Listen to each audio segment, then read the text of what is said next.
We are live on Facebook for the B2B Community Builder Show, Season 5. I'm your host and Chief Executive Connector, Pablo Gonzalez. And today on the show, we got a guy that from the moment that he popped on my screen on Zoom at one of our common friends' office hours calls, Jerry McNamara with Proven Chaos, I'm like, this dude is different.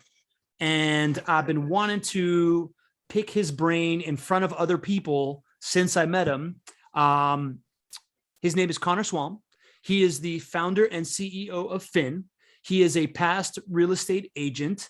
He's a uncommonly wise and self-aware person for any age, but I'm going to use him as the example for why I really believe in Gen Z. And no pressure to Connor, but he is now going to be the prototype, like the universal soldier of what we're going to model Gen Z talent around. So I'm just going to pick your brain, and it's going to speak for a whole generation. Connor, welcome to the show. No big deal. Yeah, I'm okay with speaking for a whole generation. You know, I think I can fit. I believe that about you, man. I feel like you are cool and confident and can handle all sorts of pressure. So I'm excited for this conversation. I'm excited to welcome Suzanne Taylor King to the audience. Welcome, Suzanne. I love having you around and appreciate you making time for this show. So you know that this is a interactive show. If you want to ask Connor a question, pop it into the Q&A. We'll get you going here. And then after this, we will be rolling into a relationship-driven growth strategy session. So without further ado, star of the show, Connor, man, I think the way that you talk and all this stuff, it attracted me immediately. But then as I started talking business to you and I saw your website, and your website's just like phenomenally well done. And you're telling me about the way that you acquire clients and the way that you kind of like approach community and the way that you lead is really, really interesting to me. But what I want to first start off in is right before we started, you were talking about being at this conference and talking to people who at first weren't really paying attention to you. And all of a sudden they're like, well, you're everywhere. And I really like the mission that you're on. What is the mission that you're on, man? What is it? So there's my internal mission, and there's the vision that I have for my company, Fin. But my internal mission is really simple: is to build cool things with cool people for other cool people. So basically, I want to work with a group of people that I really enjoy to build a product that we end up selling to people that I also really enjoy working with. So kind of the next iteration, like everyone's heard, you know, you got to work with people you enjoy. The next iteration I've gone beyond that is like, well, I don't even want to have a client that I don't enjoy working with, which, you know, some people might say you might end up cutting off clients or whatever that you could have worked with. But I've actually found that having that perspective has attracted so many other cool people to me that they're like, hey, you guys are everywhere. All my friends say great things about you. Because everybody talks. And they're like, oh, what is this? What do you do? Why do you do it? How do you do it? And why do I hear about you everywhere? I'm like, I don't know, dude. Who are you talking to and what do you want to know? So you're basically saying that this interaction that we're having right now of me fawning all over you from the moment I met you happens all the time. Is that what you're saying? Not all the time. You know, got to keep my ego in check, Pablo, or I'm not going to fit out my bedroom door after this. So I won't say all the time, but I have gotten there have been a few people. They're like, hey, you seem really interested. It's really about interest. It's like people really like to be a part of something that's happening or feel like they're a part of something exciting. Yeah. And I'm like, hey, I'm on this mission. You want to come watch me do it? I'm doing it all in public. You want to come be a part of that? I'm always looking for great people to hang out with and make new friends. So be a friend of mine if you want. I love it, man. I love it. I love it. Very similar to my mission. You know, I phrase it a little bit different, which is community creation for business development, but right. It's you articulate what I mean. Like, I really just want to be friends with the people that I have around me and attract great people and find ways to win together. Right. So that's your personal mission. So you're in a cybersecurity. Tell us a little bit about your business so people understand the context of which you're operating from. Yeah. So that I would say that personal mission has really informed how we've grown so far, but it's not necessarily where we're going. It's like the culture of our company is always building cool things with cool people for other cool people. But the vision is to end what I call human vulnerability. I want to create a space in cybersecurity called human vulnerability management that goes beyond training people to recognize threats and actually pulling in all of their data that they're generating by using certain tools and browsers and at their work. You know, there's a lot of monitoring software on your work devices and all that stuff. Is I can pull all that information into how I train you and how I assess your knowledge and then effectively end the way a hacker would do it. Because I'll do it first. I want to just be, you know, I can think maliciously like that or if you want to think fooling people, that's what we're doing. We're fooling people. So I can do that first and then train them to recognize it when it's real. That's the vision for Finn. Got it. So that's the vision. It's manifested as like a SaaS product, as what does the actual product look like right now? The SaaS platform. It's actually a combination of a few of them. So I don't know if you found this in other industries, but when we first started diving into this industry, we looked at all of our competitors. I did two things. One, I researched all my competitors. People skip that step. People my age, at least, the entrepreneurs. So I did the research. And the second was I connected with every founder of single one of what would be my competitors on LinkedIn. And I DM'd them, said, hey, I'm going to build a company in your space. It's going to be doing what you're doing, but a little differently. Do you want to meet? And a lot of them took me up on that. A lot of them didn't. A lot of them still don't. But I met a lot of really cool, interesting people that way and created what was unintentionally a network of people who were willing to help me, even though I was going to end up stealing some of their business because they thought I was doing cool things with them. Like I started how they started. So that's awesome. And you kind of find that in the community of like the tech startup community, you find that. I find that, I don't know if this translates, but I know that you were in real estate before this. Yeah. My experience in the real estate community has been a lot like that too, right? Like this idea of just like, yeah, man, this young guy is trying to like make some money. Like I was trying to make some money. I'm gonna give him some mentorship. Did you kind of like, was that like that when you were coming up in the real estate game before? And did you kind of learn from that? Oh, yeah. I started as a real estate investor when I was 19. So I just gotten into college. I was starting my sophomore year of college and had a bunch of loans, had no money, and a car that didn't work half the time. And I was like, well, damn, this needs to change. And just started flipping houses. And so I didn't really have, the nice conversation that we've been having. It's been a well thought out process that I've like worked through. It's like, this is what I'm doing. This is why I'm doing it. And this is how we can create a community. I didn't have any of that when I was 19. I just knew it's like, I need money. I need to go do this thing. This is how I'm going to do it. Anybody who can, please help me. And I was fortunately way younger than I am right now. 7 years. I don't know if I might have offended some people in the crowd here, but hey, I was 19. So everyone was like, all right, I want to go help this kid, whatever he's doing. Fell on my face in more ways than one. Sometimes fell on my face twice at a time, which was really impressive when you think about it. But ended up getting through it, getting some help, and never stopped. Yeah. Awesome, man. And I want to welcome Pratiti, my friend Pratiti, she is really passionate about helping people right around your exact age group. So 7 years ago, you're 19 years old. That puts us in like 2015 in the real estate industry. I would assume that, or at least from my college experience, I had like one friend, Stephen Patagna, who was like a sophomore in college and trying to flip houses. And of course, he's like the most driven dude ever. So I assume you've always been a pretty driven guy. Yeah, somewhat. I mean, I grew up, I was a very large kid and all I did was play video games growing up. So there was definitely a switch at some point. It was two things. I realized that about 8th grade, it's like, girls really don't like dudes who play video games all day and are really, really, really out of shape and unathletic. It's like, well, I got to go fix this. I can't play World of Warcraft for 20 hours a day anymore. So there was a time when I wasn't, but then that transitioned. Awesome. So it turned on for you at an early age. Driven dude. Oh yeah. Went through real estate. You had some major failures, right? Like a lot of them. The way that you describe it, this kind of taught you humility, that failure rate. Is that accurate? Yeah. Humility is probably, I think I summarized this in a LinkedIn post recently, but it taught me, it kept my ego in check. So up until that point, I had, without sounding egotistical, succeeded at everything I'd ever done up until and I was 19. So what have I really done by the time I was 19? But, I went to school. I was always top of my class. I went to college as a junior in high school to study math because my school ran out of curriculum because I had all completed it all.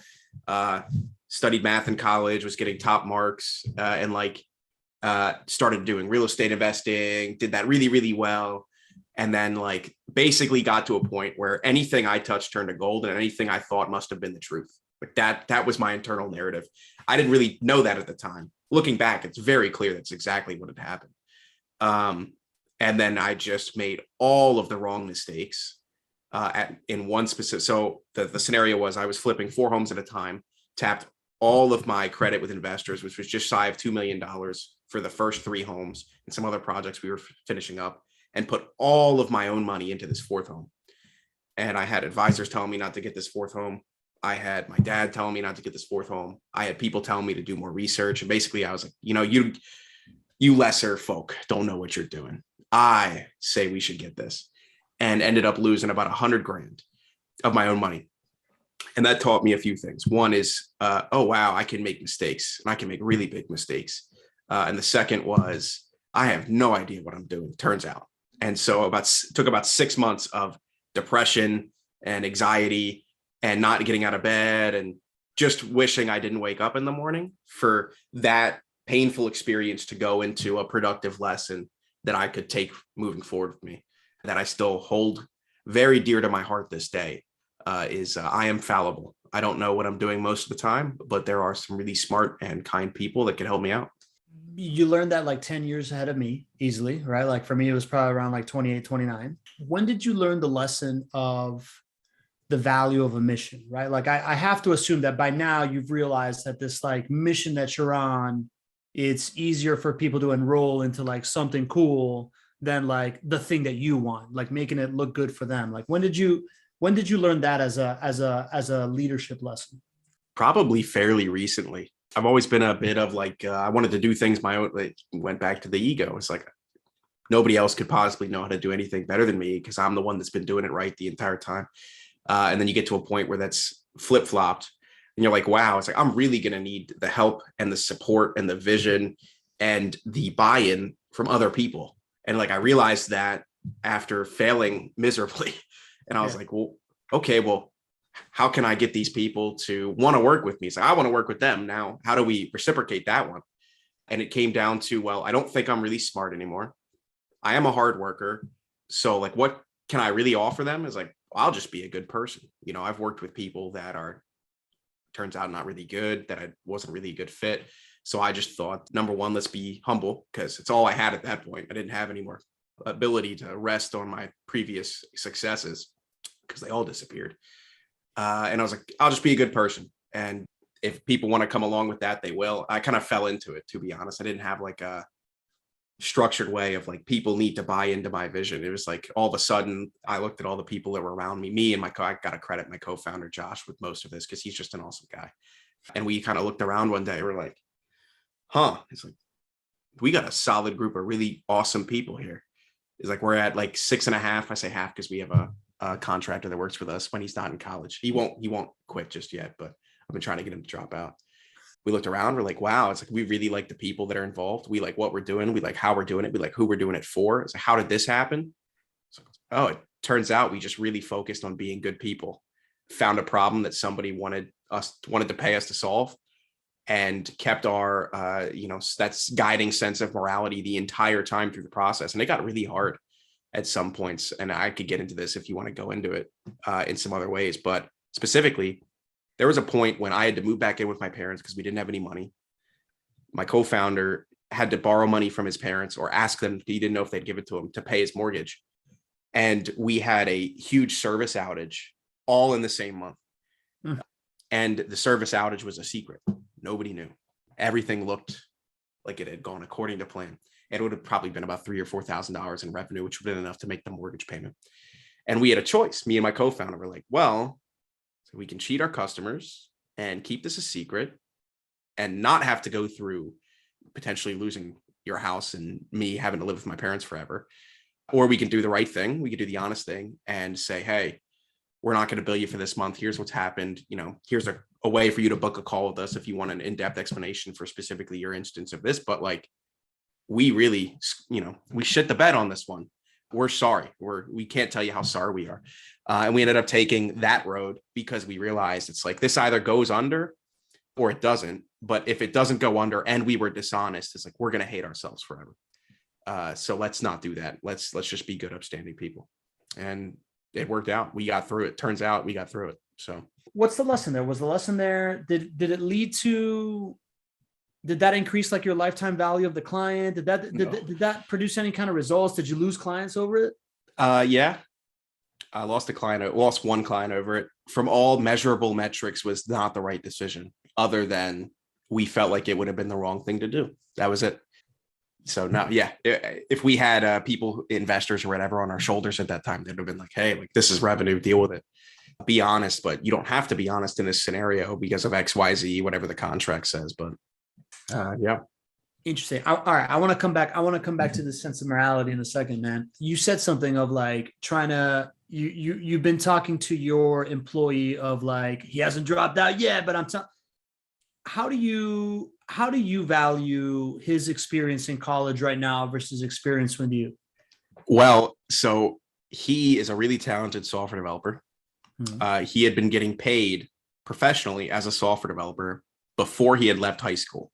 Like he's one of those savants of the technical world. And I know he's going through some of the same curriculum I went to. He's going to University of Delaware, just like I am, or I did. And also he's my cousin. So I see him all the time. And so he talks to me, you know, we hang out, we're friends, and he's like complaining that, you know, he can't learn anything from college because he's already learned it all being a career developer for 3 years by the time he got to college. I'm like, great. It's like, you're working with us from the very beginning. We have money. Let's pay you. Just drop out of college, come work full time. He doesn't want to do it. So I don't value his college education because he doesn't value it himself. But if it's what he wants to do, I've never pressured him into being like, you have to do this. It's always like, hey, you know, just so you know, it's like options on the table. Do what you want. Live the life you'd like. We'll have a job for you when you're done. And when you're not in the middle of the semester, you can still come work with us full time. Makes sense. Well answered. Sliding scale, right? Like I you know, and it almost feels like, I don't know about you, man, but I went straight into college. And I think that if I would have worked for 2 years and got my teeth kicked in like the professional world, I probably would have gotten a lot more out of college outside of, I got a ton out of college socially. Right. Yeah.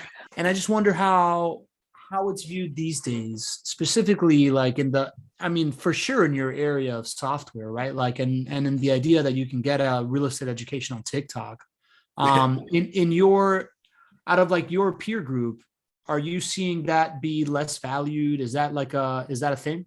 Oh yeah, way less valued, specifically because if you wanted to get a job in software, your work will speak way more than any education you have. Now there's a lot of banks, there's a lot of financial institutions that'll require a 4-year degree, even though you don't really learn anything specifically applicable to them.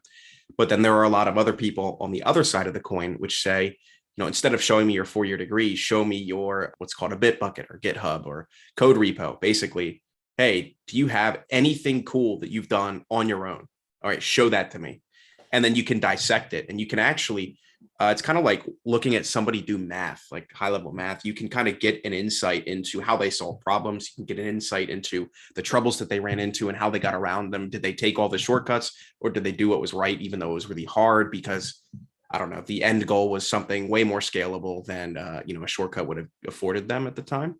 And so you'll have companies now that instead of sending you a resume, you'll send in that. And then they'll dissect it, ask some questions, and then you either have the job or you don't. And you can make that without going to college. Go online, go to a code camp. You can even do it for free, but you could pay $50-$60 for a few courses online that over the course of 3 months will teach you how to do that. And then you'll be done.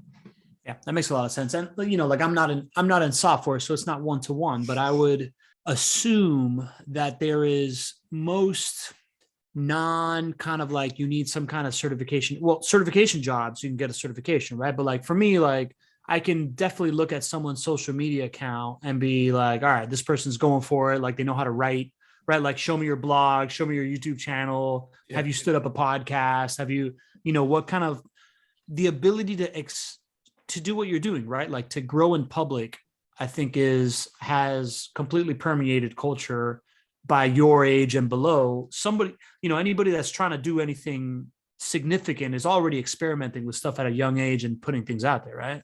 Oh, absolutely. And I guess you're bringing into like more of my culture, like my generation's culture, but the build in public mentality. I guess that has been popularized by us. I viewed it as the opposite. I viewed it as popularized by startups that just, we tend to work at because we can take more risks than somebody who has a family and a mortgage and whatever. Mm-hmm.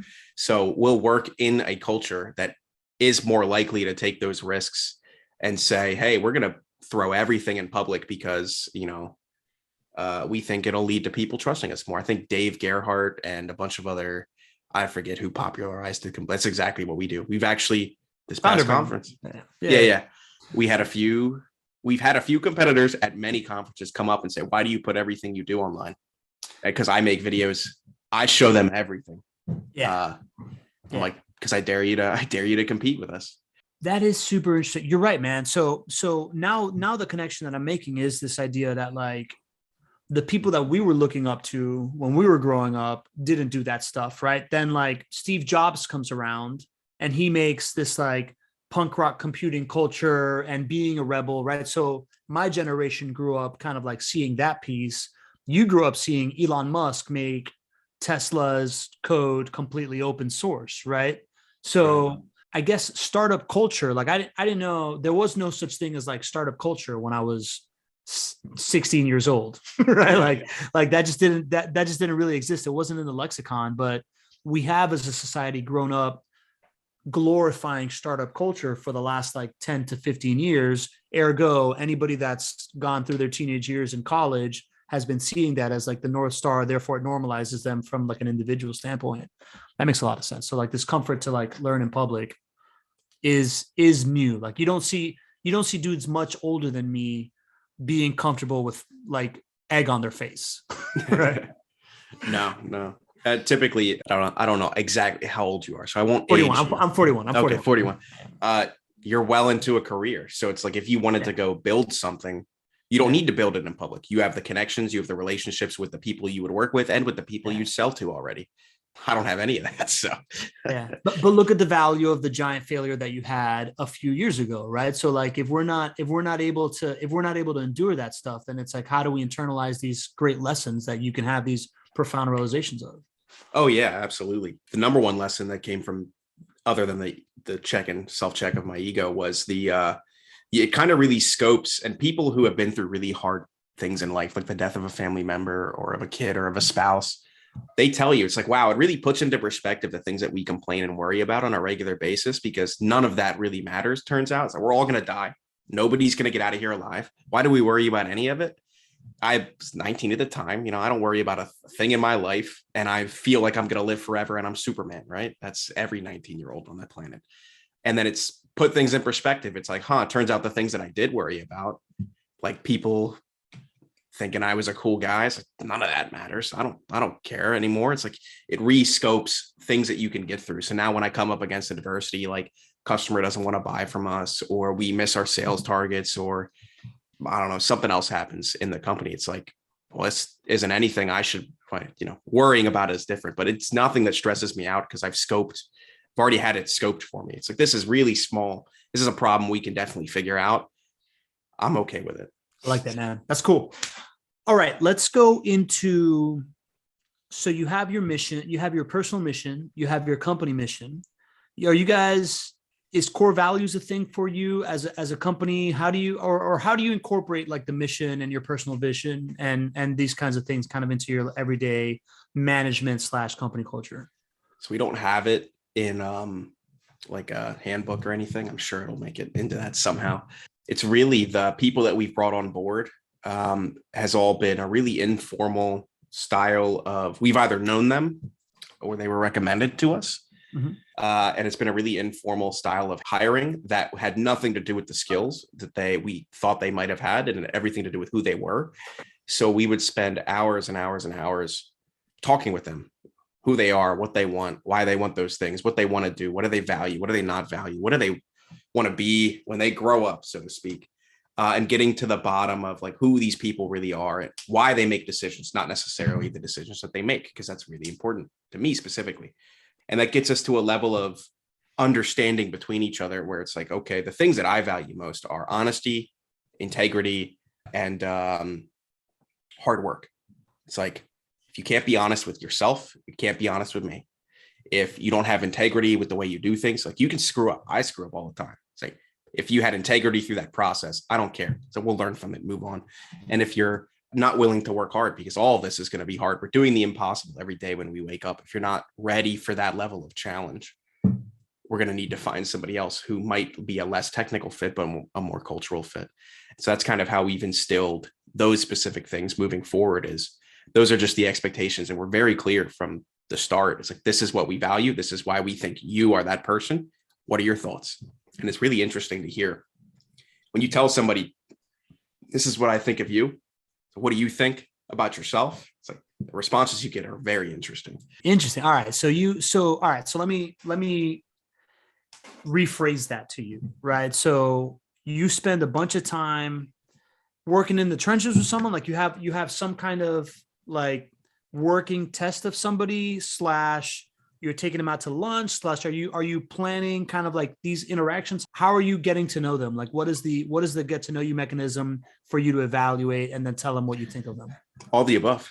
We take them out to lunch. We invite them over to meet the team and work with us. It's like, hey, do you have a free night or a free weekend or a free couple hours?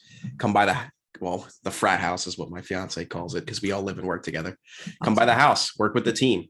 Are you a fit? Do they like you? More importantly, it's like, I'm not going to be working with you directly much longer because of the size of our team now. But if they like you, that's all I need to know. It's like, I've let them make the decision for me because I trust that, they're a part of this too. Spending time with them. It was very informal, definitely not scalable, definitely not recommended by any recruiter you'll ever work with. It was what I wanted to do, though, what my co-founder and I wanted to do. Like when we brought on our first employee, we did it at a time when we had no revenue, very little revenue, and we were about to get funding, and then ended up walking away from that deal. And we skateboarded to a park. It's a half a mile that way. And we sat down at the park and talked for like 5 hours. And that's all we did. We just got on skateboards and talked and hung out and got to know each other. It's like, what are you worried about? This is what I'm worried about. Here's what we can, like, just complete honesty. And then at the end of that conversation, his name's Kurt. He was like, this is awesome. This is exactly what I'm looking for. I'm like, no money and really hard labor. I was like, I just want to be clear. It's like, I've not lied to you, correct? Like, this is your expectation. And he's like, no, like, this is the exact kind of, I'm done with the soul crushing work of working at, I'm not going to say the name of the company, large, very, very, very large company. This is exactly what I'm in for. And I was like, all right, sign the paperwork tomorrow, then you'll be on board. Awesome. I love that. Right. So it's get to know them, just bare your soul, tell them that you're trying to work on something great and that they're going to be a part of something. Be completely transparent about your insecurities. Oh, yeah. And at the end of the day, so he was working at another big company and he was just like, I'm done getting, stepped on my face and I want to just try something different. Was he interviewing at other jobs too? Or was this just like a relationship that y'all had together? It was a relationship we had. Yeah. And we wanted him to come on board because he had lived with us. And he's like, I am done feeling like I'm not important. I know that I'm important. I'm done feeling like I'm not. I'm done doing the same repetitive task every day that I know doesn't impact any part of this company doing anything really. I want to feel like I'm important, like I'm doing something important. I'm doing it for important people. I was like, well, it turns out, Kurt, the only thing I can guarantee you are those three things. It's like, if you wanted a salary, you're going to have to wait, hop in line, and we're going to have to go raise some money. This was like a year and a half ago. Yeah. But those three things is like, you'll work directly with customers on something that they have pain with today, doing it with people just like us. He's like, I'm in. I'll quit tomorrow. And then he quit. And we're like, oh, wow. You were serious. All right, let's do this. Awesome. So meaning, relevancy, like all these things, super, super valuable. What does it look like now, man? Like you said, your team has grown. You said 6.5 a second ago. Is that how big your team is right now? Or that was at the time when you told the story? No, our team was just me and my co-founder at that story. We're 6.5 now. 4 software developers. I don't count myself anymore. They don't let me write code. And then we hired our first non-developer, a partner success manager, who is actually one of my best friends since kindergarten. Called him up, complained. Didn't even want to hire him, honestly. I complained because we were best friends. I complained to him that we had, put out a job offer. Nobody was taking the bait. And those that did, they'd get through one round of interviews and meeting us, and then they would go accept another position. And he's like, can I put my resume in? I was like, what? I said, you have no interest. Like, you're interested? He's like, yeah. I was like, all right. Put his resume in. And we talked with him. And then I talked to my co-founder and I said, all right, I have one criteria. It's like, I love this guy to death. It's like, yeah, I'm definitely going to want to work with him, regardless of if he's a fit or not for our company. So you have no idea who this person is. So you talk with him on your own. And if you walk away from that conversation and you think it would be if you think anything less than it would be a mistake not to give this guy the opportunity today, it's like, we're not going to work with him. So you need to come away feeling like it would be a mistake if we let him go. He came away from that conversation. He's like, this guy is awesome. It would be insane if we didn't give him the opportunity. He's going to work really hard with us. He's dedicated to the mission. He's a huge cultural fit. And you already know him. Like, you already love this guy to death. So it'd be a mistake not to give him the job. I was like, all right, called him up. Like, you have the job. And he's like, oh, thanks for hiring me. He's like, you gotta give Josh a hug when you see him. It wasn't me. That's how it was a big step for us, hiring a non-developer. Yeah. I would imagine it would. So how do you judge in this like kumbaya culture of like everybody loves each other, right? Like, how do you judge success for people? Like, how do you make sure that they're living up to their end of the bargain? How do you make sure that you're living up to your end of the bargain? So a few ways. One is specifically when we brought this partner success manager on board, we made a 30, 90-day plan with metrics that we thought he could hit. And we didn't treat him any differently than we would have treated somebody who had expertise in that field. We said, we'll give you all of the resources you need to succeed. We'll teach you everything you need to know about the industry. I don't know, his job is to increase usage. So he needs to learn how to talk to these people. And I said, but here are the metrics you're going to have to hit. And here's the support I'm willing to give you. If I fall short on meeting with you when you need, or answering your questions on a timely basis, or just anything like that, it's like, you need to tell me right away, because I'm going to hold you to these metrics regardless. So if you're not helping us deploy more customers, if you're not keeping them on for longer, if retention doesn't stay high, it's like, you are the person that we will hold responsible for that. We're not going to blame you, but there's something that you're doing or not doing we would need to fix. It's like, so if that is, you need more information from us, it's like, that's unacceptable, because you should have told us immediately. It's like, don't be scared to ask the question. We're never going to be upset that you need more information, because we know that we're pretty much bad at disseminating it correctly anyway. So help us disseminate it. That's kind of been the give and take that we've had for the past 4 months. Okay. All right. So that's setting clear expectations on the front end. How'd you get those metrics if it's the first time of you hiring somebody? So we talked with a lot of industry experts. We have a bunch of advisors in this space. We kind of asked them, hey, can you introduce us to your partner success managers that you worked with? Can we call them? Can we talk to them? I met a few in person at other events. And then we also met with another advisor who comes from the Big Four consulting world. And I was like, I have no idea how to set expectations. I have no idea what metrics are important. And he spent hours and hours and hours with us unpacking our business, the role that we wanted this guy to fill, why we wanted it to fill. And he actually helped us kind of shape the role that we hired this guy for, and the metrics that we deemed were important. So I asked somebody, in short, I asked somebody else what they thought would be important and why, and then listened. And that's how I came up with it. I see a pattern. I like that, man. What about, has there ever been like a bad apple, man? Has this whole like hiring your friends thing ever gone wrong? Yeah, but not with one of our friends. We brought on, I blame myself for this mostly, by the way. We brought on somebody. I don't think I made it clear what the expectations were. They were a developer. This was very early when we almost ended the company, actually, like a year and a half ago. And it didn't work out. This person wanted way more than they were due.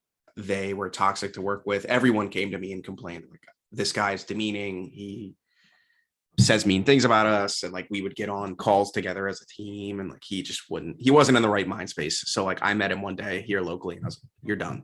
So get out of here. Everyone's complained, pack up your bags and go.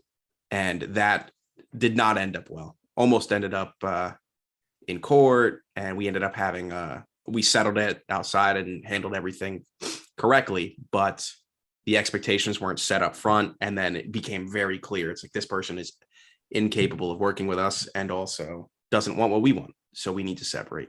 Were his metrics good? Like, was he performing well on paper? He was a very stellar software developer.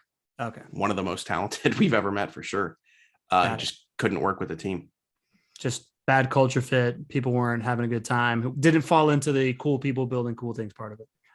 Yeah. You'll hear the term if you talk to software developers stuff. He was a great lone wolf developer, one-man show. And it's like, hey, I've been a one-man show. I know where this ends. None of this will be a part of my company. You can't be a lone wolf here. Interesting.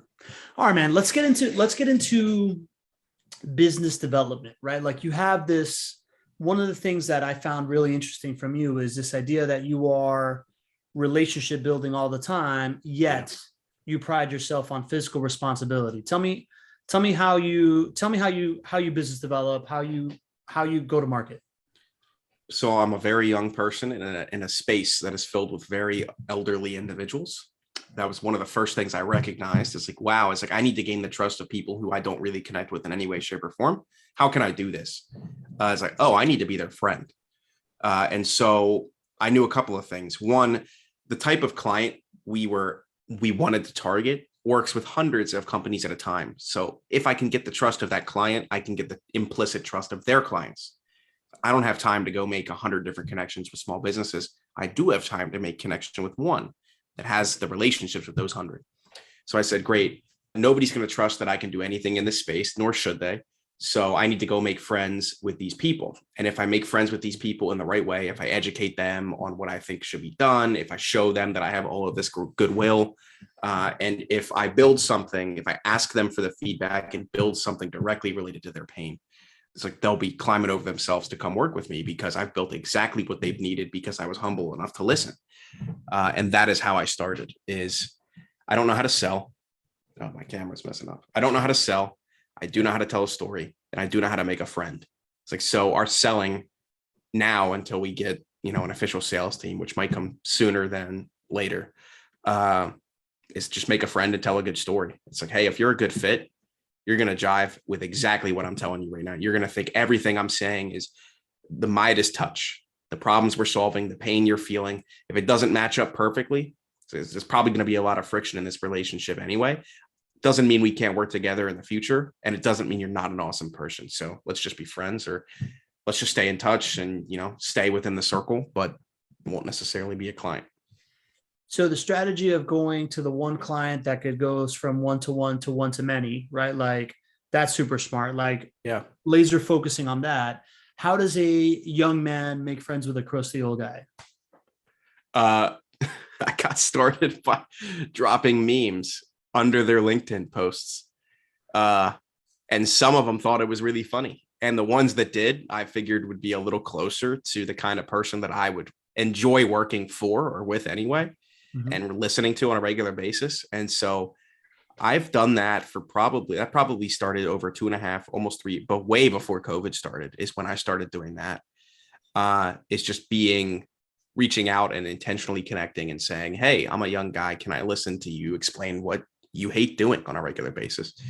And the ones that responded, they're like, wow, this is funny, or yeah, this is awesome. Just that process over 3 years has really magnified into a huge group of people that have a huge amount of goodwill for us, which has been really cool to see. It's like an infection. That is a negative connotation, but you get what I'm saying. I got you. Can't get rid of you.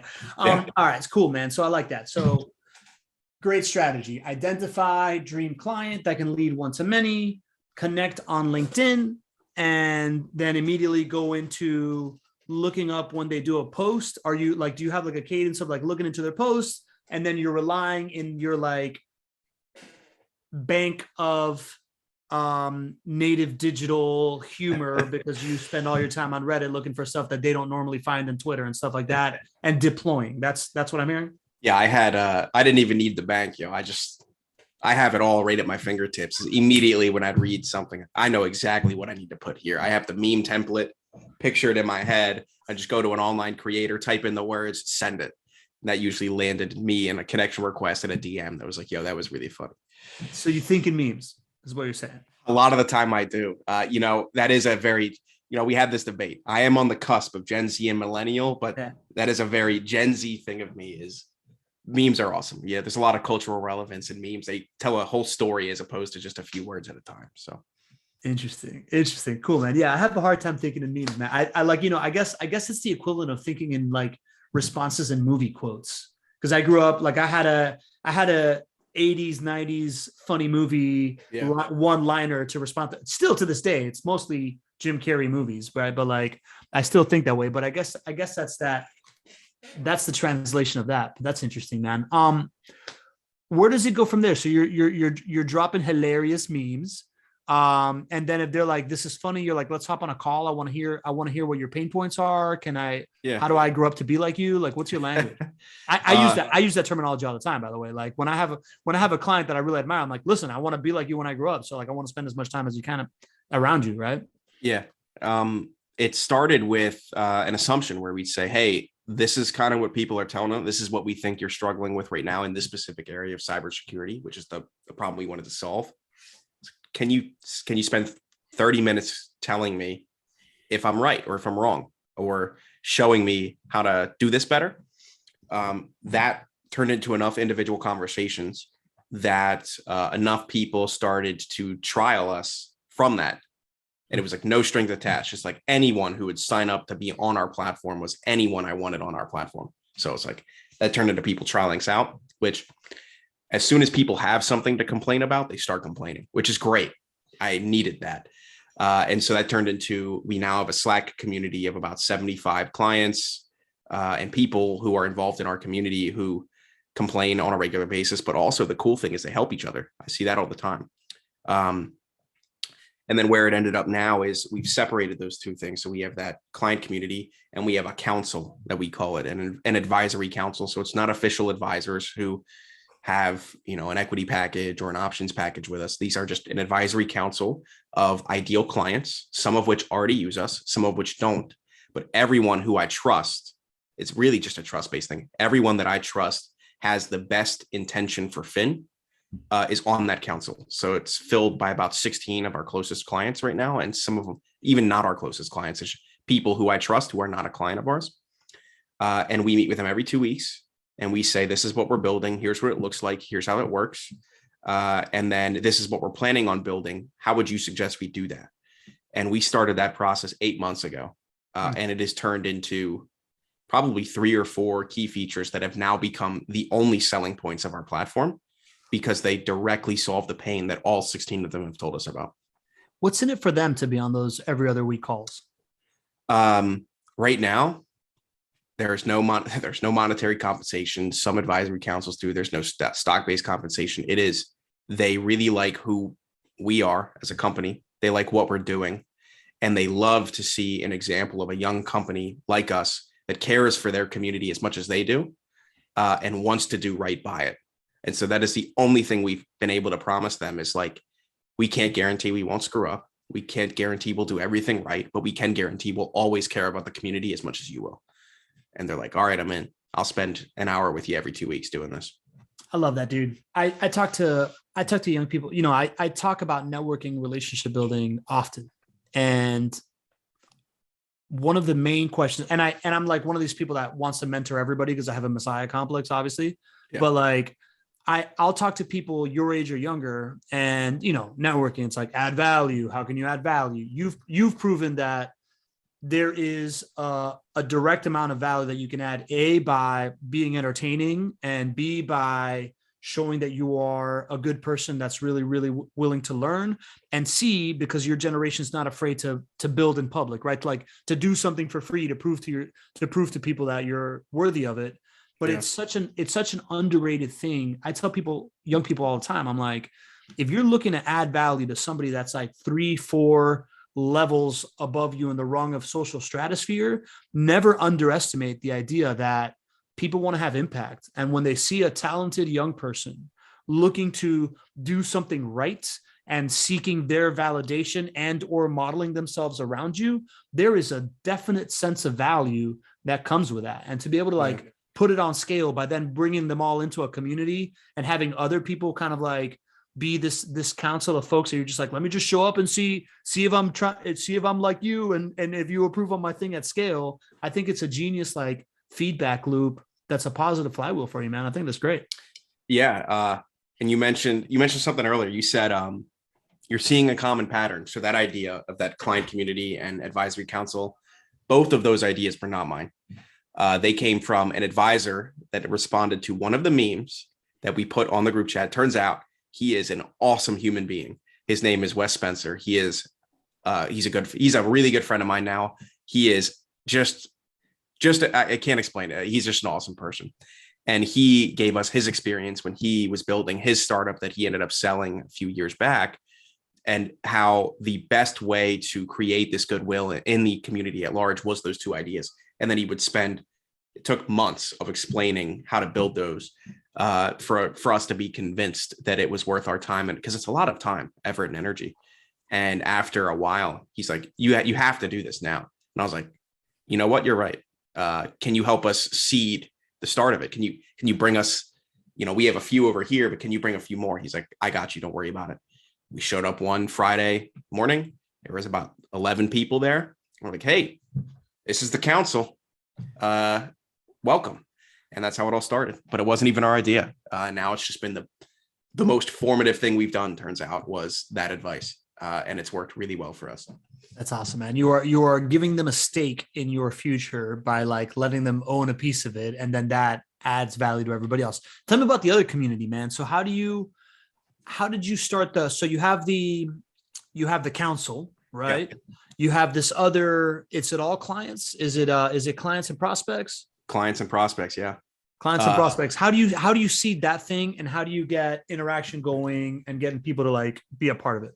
There's like a critical mass of sorts that you reach where there's enough activity going on. It's a Slack channel. So we used Slack internally, and we have like 1 million free guest passes for a single channel guest.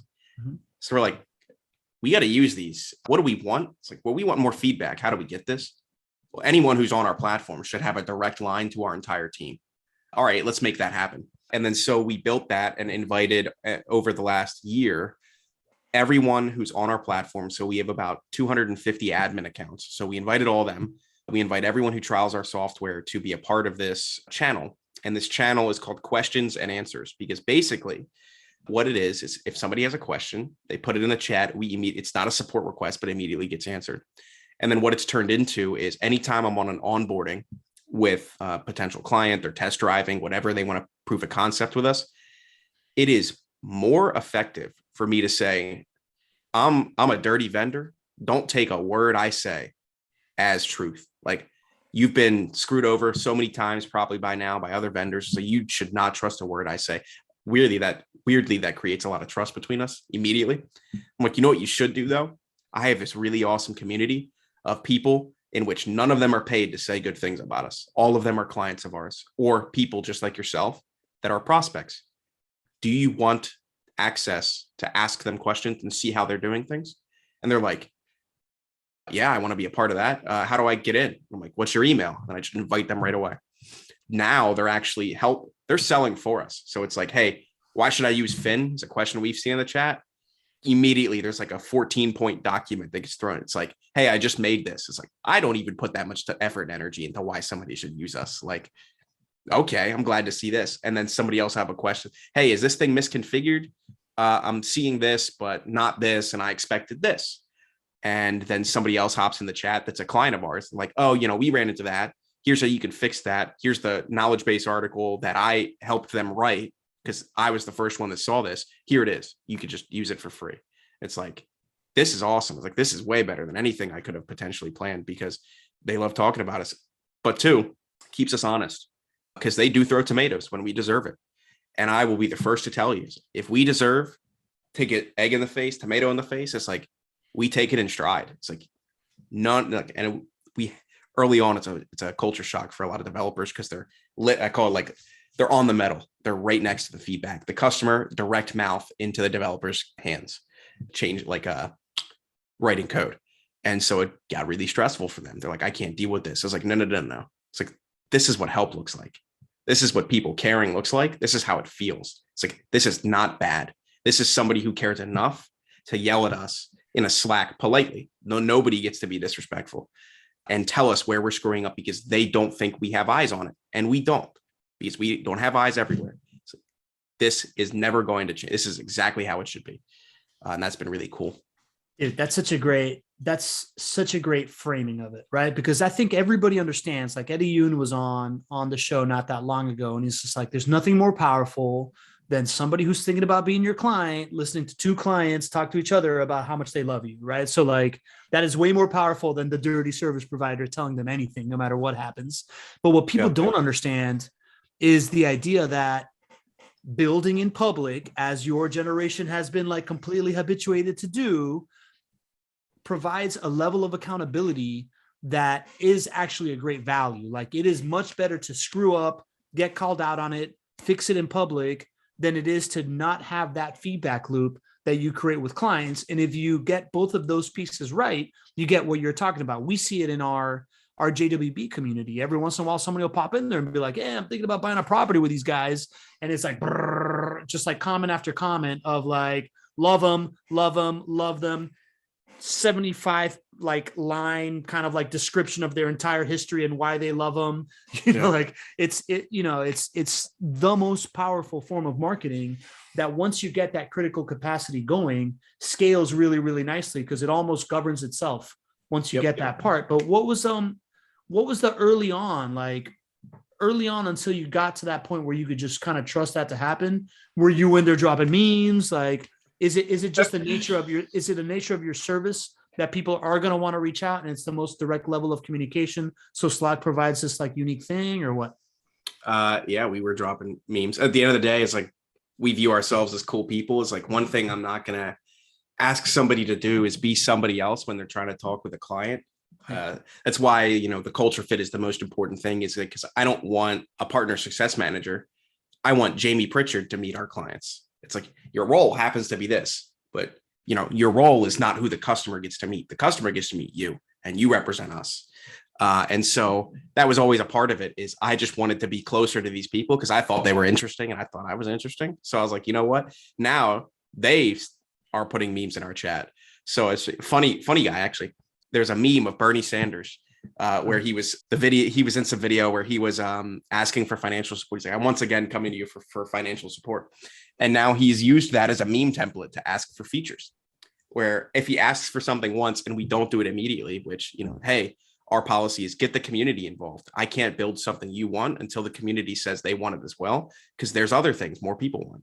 And now he just throws that in the chat where he's like, I'm once again asking for this specific feature from the Fin team. And so now it's turned into, they're a part of it. They're part of the culture for sure. Yeah, I love that, man. And it ties back to opening up this space for vulnerability, ties back to the idea of now this person's whole self is invested in it, right? It's no longer that like, face stomping culture of just like, I'm just working for the man. I get to be me. I get this super valuable feedback. Clients are invested in doing it. Like, you've created this like awesome flywheel. I want to welcome Don Bates has showed up. Lori Goldman showed up. I love having y'all here. We got a heavily female audience today, which I think is a compliment always. And Issa, my partner, they're all showing up for our relationship driven growth strategy sessions after this. And we'll kick it off in a second. I guess the last thing I want to ask you about, man, is you just came back from a conference. You crushed it, right? Like you went out there looking to get like 60 connections, and you said you came back with like 120, and you expect to close 50% of demos closed. What'd you do at the conference that was different that allowed you to over deliver? Talk to me. So you're going to like this. I don't even think I've explained this. Did I explain this to you yet? What we were planning on doing? I don't know anything about it. I just know you had success. I was waiting for the call. So all the conferences that we've been to, if you look at all of the other vendors, it's just word vomit everywhere of like different buzzword, new buzzwords, combinations of buzzwords. It's like these people walking around the vendor hall just getting peppered left and right with what essentially is BS. And so we're like, you know what? It's like, we're not going to perpetuate that. So we've come up with different themes. And the theme we went with this time was a red carpet, like a Hollywood red carpet. So we got a tiled backdrop of just our logo. And then we got celebrity cardboard cutouts of Jeff Goldblum and Danny DeVito is this time. And we made t-shirts, not this one, but a Jaws themed t-shirt where instead of the Jaws shark, it's our Fin logo. And then a Jurassic Park logo. And instead of the pterodactyl flying, it's a manta ray that looks like Jurassic Park. And so like a manta ray T-Rex. Yeah. And so we actually also planned to have a banner that had 5 words on it. Let me see, make sure it's 5. MSP only security awareness training, which is perfect description of what we do. And it never showed up.